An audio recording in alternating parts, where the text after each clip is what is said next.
እርሶም 100% ማስከፈሉን የተመለከተም ደረሰኝ መጥቶልናል እሺ እሱንም ላሳዩት ይችላል ከዚያ ውጪ እነዚህ ትምህርት ቤቶች እርሶ የሚመሩት ማህበር ነው ይሄው እዩት ባለ ንብረቶች እኛ ነን ባለ ሀብቶቹ እኛ ነን መወሰን የምንችለው በሀብታችን ረህራሄም ማድረግ ያለብን እኛ ነን እንጂ ታዘን አይደለም ሆነ ያለበት በማስረጃ የሚለው ነገር ከብዙዎቹ የሚያደመጥኩት ስለሆነ ለምሳሌ ይሄ ማተም የርሶ ትምህርት ቤት ማተም ነው አይደል ምን ነው የሰራተኛ ግብር ከማይከፍል ትምህርት ቤት ምን አይነት ምግባር ሊኖር ይችላል ምግባር የለው ምን ምግባር አለው ይሄ ለልጆችም እኮ ስርቆት ነው ያስተማረ ያለው በ1 ሚሊዮን 760 ሺህ ብር ከቀረጥ ነፃ የሆነ የትምህርት ግብዓት አስገብቶ ግን ይሄ እቃ ትምህርት ቤት ውስጥ የለም የመጠየቅ ስልጣን ያለው የመንግስት ባለስልጣን ነው ከ50 እስከ 75% አስከፍሉ ሲላችሁ ምን አገባህ ስልጣኑ የኛ ነው ብላችሁ ከትምህርት ቢሮ ጋር ነው መከራከር ያለባችሁ ወይስ ከወላጆች ጋር ነው እንደዚህ አይነት ውዝግብ ውስጥ መግባት ያለባችሁ የቱ ጋር ነው ስተቱ ውዝግብ የለውም ውዝግብ እኮ እናንተ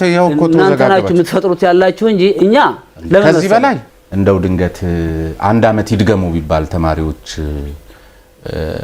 ማን ነው ነፃ የሚሆነው ከውጪ ከሚያስከፍሉት ዋጋ አኳያ የሚሰጡት ትምህርት ተመጣጣኝ አይደለም በቂ ልጆች መጫወቻ የላቸውም ድንገተኛ ህክምና የሚሆን ክሊኒክና ሙያተኛ የላቸውም የመማሪያ ክፍሎቻቸውና መቀመጫ ወንበሮቻቸው እንደዚሁ የማይስማሙና በተጠቀሰው አግባብ ያልሆኑ ትምህርት ቤቶች ብዙ ናቸው ከደረጃ በታች ናቸው በሚል የሬጉላቶሪ ኤጀንሲውን ሪፖርት መሰረት በማድረግ ላቀረብኩላቸው ጥያቄ እሳቸው እንደሚስማሙበት ተናግረዋልና እናንተ አብዛኞቹ ትምህርት ቤቶቻችን ከሚያስከፍሉት ክፍያ አኳያ ለመምህራን ከሚከፍሉት ደሞዝ አኳያ በቂና ተመጣጣኝ የሆነ ቀደም ሲል የጠቀሱልኝ አንዳንዴ መደገፍ የሚገባችሁ እንደተጠበቀው ነው ግን በዚያ ደረጃ ልክ ነን ብላችሁ ታስባላችሁ በመጀመሪያ የሬጉላቶሪ ኤጀንሲ ተማሪዎችን ደረጃ የሚሰጠው ስታንዳርድ በማየት ነው የተቀመጠ ስታንዳርድ አለ እዛ ስታንዳርድ ውስጥ የሚያስከፍለው ክፍያና የሚሰጠው ትምህርት ምን ይመስላል የሚል የለም መለኪያም አይደለም ክፍያ ስለዚህ ይሄ ስህተት ነው መውጣት አለበት በሌላ በኩል አይ ክፍያው መለኪያ ሳይሆን አንዳንድ ጊዜ ግድ እንትኗን የሚያስ ሳይሆን ለምሳሌ አንድ አካል አሁን ለምሳሌ ለምን የልጆች መጫወቻ በስፋት የላችሁም ስትባሉ ብዙ ጊዜ የምታቀርቡት የመሬት አቅርቦቱ ከሊዝ ነፃ ምናምን ነው አይደለ ስለ የመሬት አቅርቦት የሚልም እዛ መመሪያ ውስጥ የለም ነገር ግን አለ ነገር ግን ነው ምሉት ነገር ግን ክፍያ ማለት ዞሮ ዞሮ ለትምህርት አገልግሎት ቢዝነስ ነው ትርፍ ያሉኝ ነገር እንደተጠበቀ ሆኖ ግን ደግሞ ማሟላት በሚያስችል አግባብ ውስጥ ሆነው ሳያሟሉ የሚቀሩት ለማለት ነው ነው ሳያሟሉ በል በቃ ስታንዳርዱ ላይ የተቀመጠ ነገር አላሟሉም ነው ደረጃ የሚወጣ እንደኛ እምነት ደግሞ አብዛኛዎቹ ትምህርት ቤቶች ከፍተኛ ደረጃ ማግኘት የነበረባቸው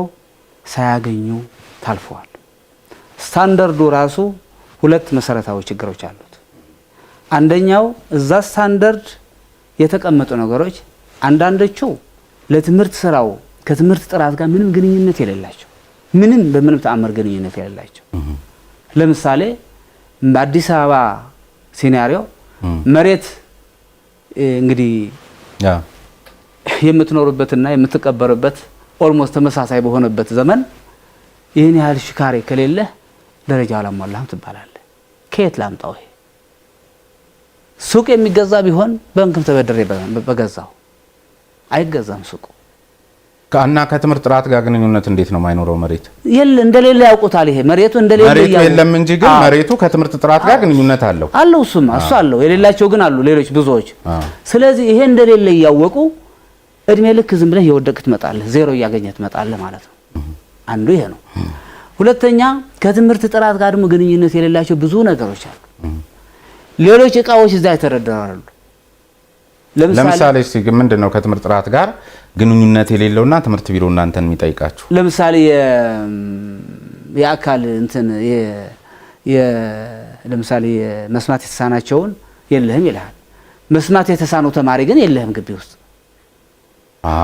በሌለ ነገር ማርክ መቀነሻ ይሆናል እንደዚህ አይነት ብዙ ነገሮች አሉ ይሄ መታየት አለበት እኛም ዜጎች ነው ያስተማርን ያለነው ለልጆቹ ቢኖር ድንገት ቢመጣ እናንተ ዝግጁ መሆን የለባችሁም ወዲያው እንገዛለን እኮ እንቀበላለን እሱማ ግዴታችን እኮ ነው ዲስክሪሚኔት እናደርገው አይገባም። ሲመጣ ነው የሚገዛው፣ ሳይመጣም ተገዝቶ ለምን አንድ እንደ ተሟልቶ መቀመጥ የለበትም? ስንቶቹን አሟልተን የምናስቀምጠው? እሱ እኮ ለምሳሌ ጠቀስ ሁሉ እንጂ ማአት ናቸው የዚህ አይነት።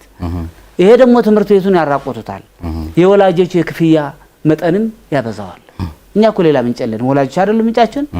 ይሄ ሁሉ ስታንዳርድ ላይ የተደረደሩ ነገሮች በሙሉ ስንገዛ ከአቅማችን በላይ ይሆናል።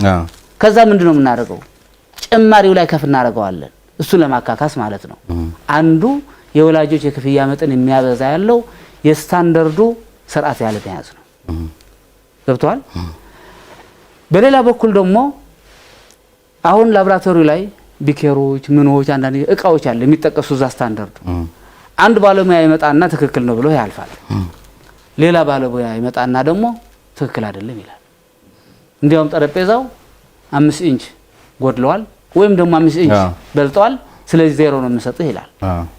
ይሄ ለኮራፕሽንም ክፍተት ያለው አሰራር ነው። እኔ ሁሉ ጊዜ ምለው እሱ ነው። እንደ ማህበርም ምን ኮንነው እሱ ነው። ቁርጥ ያሉ የማያደራድሩ ነገሮች መሆን አለባቸው። 5 ኢንች ምናምን ይጎለዋል ሲል ጠረጴዛው ለምሳሌ ዜሮ ይሰጣል አለ ማለት። ስለዚህ መመሪያቸው ላይ አለ ማለት አለ መመሪያቸው አለ። ታዲያ እናንተ ያንን መመሪያ መሰረት ያደረገ ቁሳቁስ አታስገቡም? እናስገባለን ነው ግን ይመጡና ይለኩና በራሳቸው ልክ ዝም ብሎ ስተት ህጸጽ እሱ ቢከሮች አሉ። ለምሳሌ አንዱ ይሄ አይደለም ይሄ አፉ ሰፋ ማለት ነበረበት ይላል። ሌላው ደግሞ ህጸጽ ፍለጋ ነው። ምን ታረጋዋለህ? እንዴት ይሄ እኮ ሳብጀክቲቭ ነው። በጣም ኮንትሮል የማታረገው ነገር ነው። ግን እንደዚህ አይነት አሁን ምንና ምን እንደ የሆነ ዝም ብሎ የአይጥና ድመት ጨዋታ የሚመስል አይነት ማለት ትምህርት እንዲህ ተግባብተው ተጋግዘው ተደጋግፈው ተናበው ሲሰሩት ነው የሚሆነው። እሺ ጊዜ ቢዝነስ የሚሆን ምን አይደለ? የሆነ እኮ ምንድነው የኮንትሮባንዲስት ይመስል አሁን እርሶም ሲነግሩኝ እሳቸውም ቢሮ ኃላፊውም ሲነግሩኝ እንግዲህ ያው እንደ ተመልካቾች የሚገነዘቡት ነው። እዚያና እዚህ ያላችሁ አካላት ነው የሚመስለውና እንደዛ ነው። አያስቸግርም? ትምህርትን እንዴት አይጥና ድመት ነው። እኔ እንዲያውም ከሚገርምህ ነገር እንደኛ እምነት የግል ትምህርት ቤቶች ለትምህርት ስራው ባክቦን ናቸው። ትልቅ እገዛ ነው የሚያደርጉት። እነዚህ ባይኖሩ ኖሮ መንግስት እንዴት ይወጣው ነበር የምትለው እሱ ምንም ጥያቄ የለውም። ቀደም ሲልም አንስተነዋል። ይህንን ደግሞ የምናደርግ ሰዎች ከስህተት ነፃነን ልንል አንችልም። እንደ ሰውየው ባህሪ፣ እንደ ሰውየው አቅም፣ እንደ ትምህርት ቤቶች አቅም ጎደሎች ይኖሩናል። ትምህርት ቢሮ ማድረግ የነበረበት ያ ምንድነው ማገዝ ነው። ጠጋ ብሎኛ ጋር ሆኖ ምንድነው ችግራችሁ? ችግራችን መስማት እኮ 50% እገዛ ነው። ችግራችን መስማት ችግራችሁ ምንድነው? እኛ ከመንግስት ገንዘብ አንፈልግም፣ እገዛ ነው የምንፈልገው። የሙያ እገዛ፣ የኦቶሪቲው እገዛ ነው የምንፈልገው። ምን እናገዛችሁ? ጎደላችን ደግሞ ሊያሳዩን ይገባል። ሰው ጀርባውን አያይም ይባላል። እኛ ጥሩ እየሰራን ነው እያልን የተሳሳት ነው ያጎደልነው ነገር ካለ ይሄ ያጓድላችኋል፣ ስለዚህ ይህንን አሟሉ፣ እንዲህ ያርጉ፣ ሂዱ ማለት አለበት። ሄዶ ደግሞ የማይሰማና የማይታረም ካለ ደግሞ መቀጣት አለበት። ይሄ ያለ ነገር ነው። ድሮ ምንድነው የሚባለው? መጽሐፍት ስጡን ብለን ስንጠይቅ ቆይ የመንግስት ትምህርት ቤቶችን እያከፋፈልን ስለሆነ ምናልባት ከተረፈ ነው የምንሰጣቸው ይሉናል። የኛ ደግሞ አቋም ምንድነው? ከተረፈ የሚባል ለምንድነው?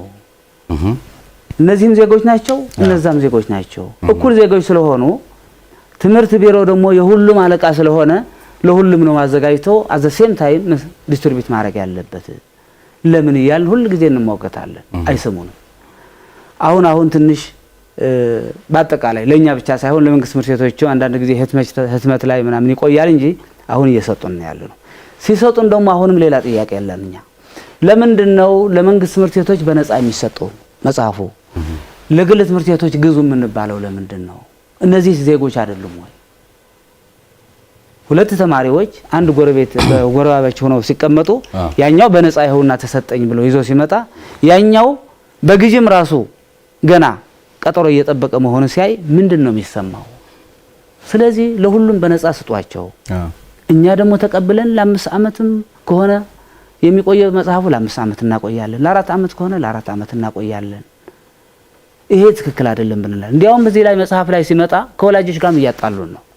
በየዓመቱ ሽያጭ ያከናውናሉ የሚባለው እነሱ ናቸው። በመጀመሪያ በሽያጭ ነው የሚሰጡን። በሽያጭ ሲሰጡን በየዓመቱ ማለት ነው። በየዓመቱ የነበረ አትሏቸውም እናንተ የባለፈው ዓመት ስላለ እሱንና እንዲያውም ይሄ መጽሐፍ ብዙ ችግር አለው። መጽሐፉ ላይ ምን ይላል? 20 ብር ይላል ዋጋው። ስንገዛ 70 ብር ግዙ ይሉናል ከትምህርት ቢሮ። ወላጆች መጽሐፍ ሲገዙ የሚያዩት መጽሐፉ ላይ የተጻፈው 20 ብር ነው። አዎ ልክ ነው። እንግዲህ በትምህርት ቤቶች ላይ ያለው ስም እንደምታውቀው ነው። ከአንድ መጽሐፍ 50 60 ብር እየወሰዳችሁብን ብለው ይሰድቡናል። አረ አይደለም። እኔ ስጨንቀኝ አሁን ምንድነው የምናደርገው? የገዛንበትን ደረሰኝ አለ አይደለም ከትምህርት ቢሮ የገዛንበትን ደረሰኝ ፎቶኮፒ አድርገን እዛ እንለጥፍላቸዋለን። ይሄን ሁሉ ችግር ግን የእናንተም አሁን አንዳንዴ ነው የሚታየኝ ሁሉም ትምህርት ቤት እንደዚህ ከሚሆን የእናንተም ድክመት ብዬ በግሌ ማስበው ለምሳሌ ማህበር ናችሁ እናንተ መለጠፉ እንደተጠበቀ ሆኖ ዝም ብሎ የግለሰብ ግጭት ከማድረግ ማህበሩ አቅም አለው አይደል?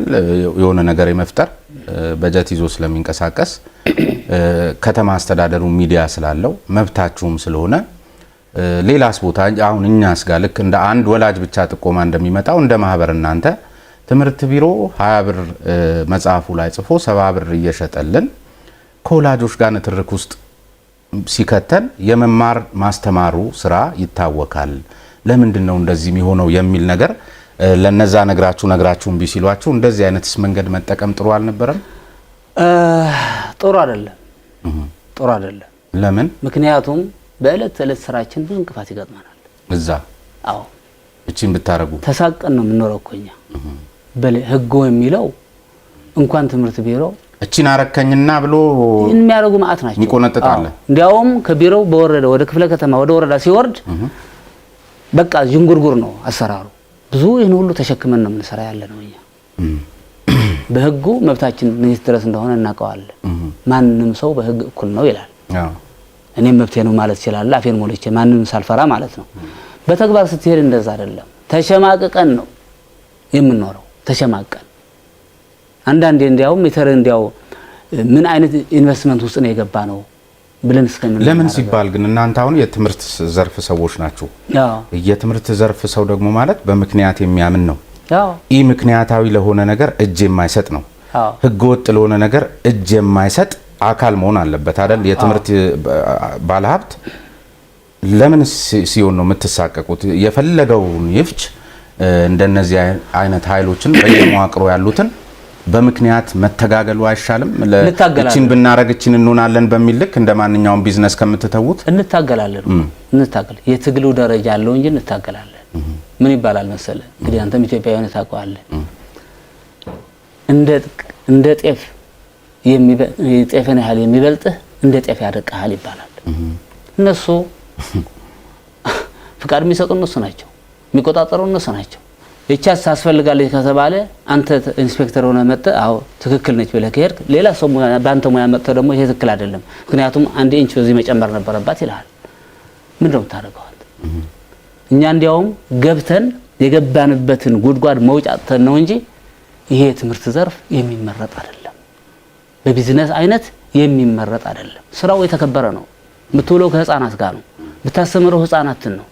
ልጆቹ ከኬጂ ጀምረው እንዴት እያደጉ በእውቀትም በአካልም ሲመጡ በጣም ደስ ይላል። አስመርቀህ ዩኒቨርሲቲ ጨርሰው በየስራ ዘርፉ ተሰማርተው ሲያገኙ ሲያቅፉ ሲሰሙ ትልቅ ሀብት ነው።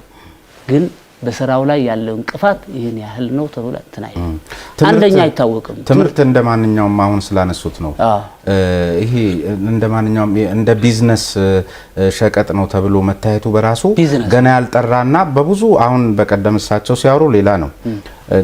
የእናንተ ምልከታ እዚህ ላይ ምንድነው? ለምን መሰለ አይሸሹም ዞራሉ የሚባል ነገር አለ። ትምህርት ቢዝነስ ነው፣ ፒውር ቢዝነስ ነው። በንግድ ህግ የሚተዳደር ነው። ትምህርት ተራ ሸቀጥ አይደለም የሚባለው ግማሽ መንገድ ድረስ እኛ እንቀበለዋለን። ያ ማለት ነው እያመረትከው ያለው እቃ ሳይሆን ሰው ነው። ሰው ሪሳይክል የማይደረግ ነው። ስለዚህ ጥንቃቄ ይጠይቃል፣ ትልቅ ኃላፊነት ይጠይቃል ለማለት ነው እንጂ የትምህርት ቢዝነስ ከፍተህ በገዢው ዋጋው በገዢ የሚተመንልህ ከሆነ ይሄ እንዲያውም ሞኝነትም ይመስለኛል። በየትኛው ህግ ነው? ለምሳሌ እነዚህ ቢዝነስ ሸቀጥ አይደለም ትምህርት ሸቀጥ አይደለም የሚሰዎች አሉ አይደል? ምንድነው ስትላቸው ምንድነው የሚሉት? ሸቀጥ አይደለም ለማለትም እኮ የሚባልም ከሆነ ይህንን መደንገግ ያለበት አካል ትምህርት ሸቀጥ አይደለም ብሎ መደንገግ አለበት። ከሱ ነው የምትነሳው። አለበለዚያ አንተ ለብቻህን ብታወራ እኔ ለብቻዬ ባወራ አይሆንም። ትምህርት ሸቀጥ አይደለም ብሎ የሚደነግግም ከሆነ ድንጋጌው ሌላ ፓኬጆች መፍጠር አለበት። ትምህርት ሸቀጥ ካልሆነ እንደ ሸቃጮች እንደ ሌሎች ቢዝነሶች 30% ግብር መክፈል የለበትም። ለሌላ እንትኖች የሚሰጠውን ፕሪቪሌጅ ማግኘት አለበት።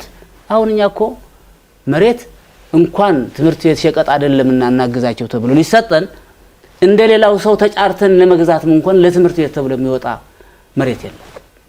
ግን ሁሉም አይደለም ሁሉም አይደለም አይደል? እንደዚህ አንዳንዶች ያገኙም አሉ አይደል? ቀደም ብሎ ያገኙ ትንሾች አሉ በጣት የሚቆጠሩ። አሁን እኮ እኛ ለመንግስት እኮ ቀኝ እጅ ነን ብለን ነው የምናስበው። ቀኝ እጃችን እንዴት ነው የሚሆነው? ይህን ሁሉ በርደን ተሸክመናል። ከ50 ሺህ በላይ አስተማሪ ቀጥረን ስራ እድል ከፍተናል። ከ20-30 ሺህ ድጋፍ ሰራተኞች ቀጥረናል። በብዙ ሺህ የሚቆጠር ተማሪ በእጃችን አለ። ለነዚህ ሁሉ ተማሪዎች መንግስት ቢያንስ ሚኒማም ለእያንዳንዱ 600 ብር በወር ሊከፍልላቸው የነበረ ነው። ለነዚህ ሁሉ ተማሪዎች ለማስፈር እኛ ያዝናቸውን ግቢዎችን ያህል መንግስት ኢንቨስት ማድረግ ነበረበት። ይህን ሁሉ ሲደመር አንድ ተማሪ በወር ከ2000-3000 በላይ ነው። አሁን እርሱ ከስርዓተ ትምህርት አለ አይደለ? ለምሳሌ ለሁሉም አንድ ላይ አዲስ አበባ የመንግስትም ይሁን የግል ተማሪዎች የሚመሩበት መርህና የሚተዳደሩበት ነው። ከዛ ስርዓተ ትምህርት ውጪ የሚያስተምሩ የግላቸውን መጽሐፍ የሚያሳትሙ ወዘተርፈ ከስርዓተ ትምህርቱ ውጪ የሆኑ ትምህርት ቤቶች የሉም ብለው ያምናሉ እርሶ? እኔ የሉም ብዬ አልደመድምም። ሊኖሩ ይችላሉ። መጠናቸውን እስቲ ቀደም እንዳሉት በጣት በሚቆጠር ደረጃ በመካከለኛ እስቲ ዝም ብለን ምክንያቱም ላንተ እኮ መጀመሪያ ያልኩት ምንድነው ጥያቄ ስታቀርብ እንደ ጋዜጠኛ ሪሰርች አድርገህ ነገሮችን አውቀህ መሆን አለበት ብዬ እየወቀስኩ አሁን አሉ የሉም። እኔ ደግሞ ሪሰርች ሳላደርግ ይሄን ያህላሉ ማለት አልችልም። እኔ በዚህ ሪሰርች አልሰራሁም። የመስራት ግዴታም የለብኝም፣ ስልጣኑም የለኝም። ይህንን የመስራት ግዴታ ያለው ትምህርት ቢሮ አለ። ስርዓተ ትምህርት የሚያስከትል ትምህርት ቢሮማ እኮ አለኝ እኮ እሱ ነው የምትጠይቀው። ስንት ናቸው በለው አለ እኮ በቃ የሚበዙት አለ እኮ የሚበዙት ካለ በቃ መልስ አግኝተዋል። የሚበዙት ካለ እነዛ የሚበዙት ሰዎችን ስርዓት ያስይዝ፣ እኛም እናግዘዋለን። እናንተስ ግን አንዳንድ ጊዜ ማገዝ የለባችሁም? ለምን አብሮ ስማችሁ እንዳይጠፋ ትምህርት ቢሮውን በተወሰኑት እንትኖች እኛንም ከመጨፍለቅ እኛም በምንሰጥ መረጃ መሰረት ተነስተህ ጥቂቶቹን ለምን እንትን አትልም በሚል እንደሱ አይነት መተጋገዙ ለምን አይኖርም ነው የሚጠያቀው። መተጋገዙ ብቻ ሳይሆን ቢሮአቸው ድረስ ሄደንም ነግረናቸዋል። በጅምላት ጨፍልቆን ከስርዓት ውጪ የሚሄዱ ከህግ ውጪ የሚሄዱ የኛንም ስም የሚያስጠፉ ነገሮች ካሉ ስልጣኑ የናንተ ነው፣ እኛንም ጋብዙን። እኛም ራሳችን የነሱ የሥራ ባልደረቦች ሆነን ትክክል አይደለም ትምህርት ቢሮ ትክክል ነው ስለዚህ እናቁሙ ልንል እንችላለን። አቅም ይኖራችሁና አሰስ ያደረጋችሁ እኛም የጋበዛችሁ ስርዓት እናስይዘው። ይሄ ነገር ሁሉ ጊዜ በያዘው ልቀቆ መቀጠል የለበትም ብለን ቢሮአቸው ላቶ ዘላለም ቢሮ ሄዶ ነግረናል። እንግዲህ የሚኖረው ፓናል ላይ እነዚህንም መሰረት አድርገን ወደፊት የምናወራ ይሆናል። ሌላው አንዱ በእናንተ በኩል ግርታ ፈጥሮ ከነበረ እንግዲህ ያው ከነበሩኝ ስልኮች ዝም ብዬ ተረዳሁት። አሁን እርሶ ቅድም ትምህርት ቢዝነስ ነው ብለውኛል። ከዚያ ግን ቢዝነስ ነው ሲባል ደግሞ ግማሽ መንገድ ምናምን ያሉኝ ነገር አለ አይደለ? ማትረፍም ስላለበት እንግዲህ ቢዝነስ ከሆነ ግን ቢዝነስም ቢሆን ደግሞ ምክንያታዊና መርህ ደግሞ ያው አይጣስም አይደል? ምክንያታዊ መሆን አለበት፣ ሎጂካል መሆን አለበት። አመክንዮአዊ ባልሆኑ ጉዳዮች ላይ ቢዝነስ ስለሆነ ብቻ የፈለገውን ማድረግን የተመለከተ ደግሞ ልክ ስለማይሆን ማለት ነው። ለምሳሌ ነባር ለሆነ ተማሪ የመመዝገቢያ በየአመቱ ማስከፈል መርህ ነው ወይ? እሺ፣ ለምን ምክንያት አለው? እሺ ንገሩኝ። ትምህርት ቤቶች የሚያስከፍሉት ከመስከረም እስከ ሰኔ ነው። ገብቷል? ሐምሌና ነሐሴ ገቢ የላቸው። ሐምሌና ነሐሴ ግን ለአስተማሪዎች ደሞዝ ይከፍላሉ። ለራኒንግ ኮስት ገንዘብ ያወጣሉ። እነዚህ ነገሮች የሚሸፈኑት ከሪሬጅስትሬሽን፣ ከኒው አድሚሽን፣ ከኤግዛም ፊ እነዚህ ቅንጥብጣቢ የሆኑ ክፍያዎች ሰብስበን አስተማሪዎቻችንን ሳይቸገሩ ከፍለን እንሸጋገራለን። በትክክል ነው። ምክንያቱም ይሄ እኮ የግል ትምህርት ቤት ማለት እኮ ኢትዮጵያ ውስጥ ብቻ አይደለም የተጀመረው፣ የትም ቦታ በዓለም አለ። ትምህርት ቤቶች አገልግሎታቸውን ያቀርባሉ። ለዛ ምን ያህል እንደሚያስከፍሉ የመንግስት መዝገቢያም ብለው ሌላ ስም ክርስትናም ሊያወጡ ይችላሉ። ሴት ያደርጋሉ። ይህንን አገልግሎት ሰጣለሁ የምሰጠው በዚህ ዋጋ ነው ብለው ለህዝብ ያቀርባሉ። ህዝብ በአገልግሎታቸው ከተማመነ ለልጆቼ ይጠቅመዋል ካለ መጥቶ ክፍያውን ከፍሎ ልጅ ያስተምራል። ካልሆነ ደግሞ ይህንን አገልግሎት በቂ አይደለም ለልጅ አይጠቅመው ካለ መሄድ ይችላል። ወዴት ነው የሚሄደው? ካንተ የበለጠ ክፍያ ወደሚያስከፍለው የበለጠ ሰርቪስ ወደሚያስከፍለው ሊሄድ ይችላል። ካንተ በታች ደግሞ ትንሽ ክፍያና ትንሽ አገልግሎት ወደሚሰጥ ሊሄድ ይችላል። ወላጆች ግን አሁን እርሶ ያሉኝን ምክንያት ክረምት ላይ ገቢ ስለሌላችሁ ልክ ነው ገቢ ስለሌላችሁ ዞሮ ዞሮ የኪራዩ መከፈሉም ስለማይቀር ግን ልክ እንደዚህ ነው ለወላጆች የምትነግሯቸው ማለት አሁን አንዳንድ ቦታ ላይ ቀጥሎ ወረቀት ነው ለምናምን ነው ምናምን በሚል ደግሞ እንደዚህ የሚጻፍ ስላለ ብዬ ነው። ለወረቀት ለምን ልጆች ይሄ የማቴሪያል ምናምን የሚባለውስ ምንድን ነው? ማቴሪያል የሚባል ነገር እኔ አላምንበትም። እኔ በወሬ ሲወራ ሰማለሁ። የማቴሪያል ተብሎ ይከፈል ማቴሪያሉ ራሱ ደስታ ወረቀቱም ይዛችሁ ነው ይባላል። አንዳንዱ ጋር እንደሱ አንዳንዱ ጋር ደግሞ የማቴሪያል ክፍያ ተብሎ ይከፈላል። እንደ ማንኛውም ሰው እዚሁ አዲስ አበባ ነዋሪ ስለሆንኩኝ ሲወራ ሰማለሁ። ግን እኔ አላምንበትም። የምታስከፍለው እኮ ለቾኩም ለወረቀቱም ለቀለሙም ለምንም አንድ ላይ ነው አይደል? የወር ክፍያ አንድ ላይ ነው። እኔ በዚህ ነው ታዲያ እንደ ማህበር ይሄን አጥንታችሁ የሆነ ነገር አታረጉም? ለምን መሰሎት አንዳንዴ ትንሽ ይመስልና ሲበዛ ነው ሰው ሊማረር የሚችለውና እዚሁ ላይ ደግሞ አንዳንዱ ጋር ደግሞ ዝም ብሎ በግል ማረግም ሲቻል አንዳንድ የማይመለከተንን በዓላት የመሳሰሉትን ብዙ እንደዚህ የምንጠየቀው ነገር ጥልቅ አይደለም የሚመስለው። በዓላት ለምንድን ነው የሚጠየቁት? የሆነ ለልጆች እንደዚህ ሴሬሞኒ ምናምን የመሳሰሉት ራሳቸው ወላጆች ሆናቸው ቢሰጡት እኮ ለምን እኮ ይሄ መጀመሪያ እኮ መታወቅ ያለበት አንድ ትምህርት ቤት ቢዝነስ ነው ስንል በቢዝነስ ህግ ይገዛል። የሚያገባትን ማንኛውም ገቢ በደረሰኝ መረከብ አለበት። ገብቷል? ለበዓላት ብሎ በደረሰኝ ከቆረጠ አግባብ አይደለም። ለበዓላት ብሎ የማስከፈል ስልጣን የለውም። ለትምህርት ነው ማስከፈል ያለበት። ግን እኔ ተማሪዎች አሁን አንዳንድ ጊዜ ሳልፍ አንድ ክፍል ላይ ዘግተው ኬክ ይዞ አገኛለሁ። ምንድነው ስል ልደት እያከበር ነው ይላሉ። እኔ ገንዘብ አልሰጧቸውም። ለዛም ይሁን ገንዘብ አልሰበስብም። ሌሎችም እንደዛ ይመስለኛል የሚያደርጉት። ወላጆች ግን እሷን ብቻ ፒክ እያደረጉ ራሳቸው ሰጥተው ራሳቸው ይከሳሉ። አልሰጥም እኮ ማለት መቻል አለበት። እኔ የኔ ኮንትራት ለትምህርት በየወሩ ወይ በየሁለት ወሩ እንደ ትምህርት ቤት አከፋፈል ይሄን ያህል ለመክፈል እንጂ ለበዓል ለቅንጥስ ምናምን የሚባል ነገር አላቅም ዞር በል ማለት አይችሉም። ኪሳቸው ውስጥ ገብተን ነው የምናወጣው ብሩ። ይሄ ትክክል አይደለም። ሌላ በእናንተ በኩል የሚነሱ ቅሬታዎችን መሰረት አድርጌ ቢሮ ኃላፊውን ስጠይቃቸው የኛ ስልጣን አይመለከተንም የሁሉ እኮ የሚያስከፍሉት እሱን ሊያደርጉበት ነው የሚል ነገር ነግረውኝ እንግዲህ አንዳንዶቹ ትምህርት ቤት ባለቤቶች ቅር ካላቸው መካከል ያው እንዳልኩት በስልክ ከነገሩኝ ውስጥ ከመምህራን ስልጠና ጋር በተያያዘ ይሄ እኔ ጉዳይ አይደለም የሁሉ የሚከፈላቸው ራሳቸው ያሰለጥኑም ወይ አንዳቸው የሚያሰለጥኑት እንትን አይተን ሰምተን አናቅም መምህራንን ሲያሰለጥኑ የሚል ነገር ቢሮ ኃላፊው እዚሁ ነግረውኝ ነበርና መቼ ተቀበለውን ያውቃሉ እነሱ። እስቲ ስለዚህ ሐሳብ ይስጡኝ። ማለት ይሄ እንዲመለስላቸው ይፈልጋሉ ብዙ ትምህርት ቤት ባለቤቶች ከተናገሩኝ ነገር አንዱ ይሄ ስለሆነ ምንድነው እስቲ እዚህ ላይ ያለው ነገር ብጅታው አይመለከተውም? የትምህርት ቢሮ የመንግስት ትምህርት ቤቶችም የግል ትምህርት ቤቶችም አለቃ በመሆኑ ስለዚህ እነዚህ አስተማሪዎች ዕውቀታቸው ከፍ ማስደረግና ለተደራሽ ለትምህርት ቤቶች ማድረስ አለበት። ክፍያን በሚመለከት አንድም ራሱ ሊያሰለጥናቸው ይችላል። ሌላ ደግሞ ራሳችሁ የምትከፍሉላቸው ይሄን ያህል ኮታ ሰጥቻችኋለሁ ቢለን እኮ እናሰለጥናለን። እኛ አያስጠጉንም እኮ መናገር እኮ ቀላል ነው። እንደው ከፍዬ እንኳን ከፍለን እንኳን አሰልጥኑልኝ ያለን ትምህርት ቤት የለም ነው እሳቸው ያሉት። ያው ተከታተለውታል ብዬ ስለማስብ አውቀዋለሁ እኮ እንከታተለዋለን። የለም አሁን አምና ጀምረዋት የነበረ ኬጂ ነው።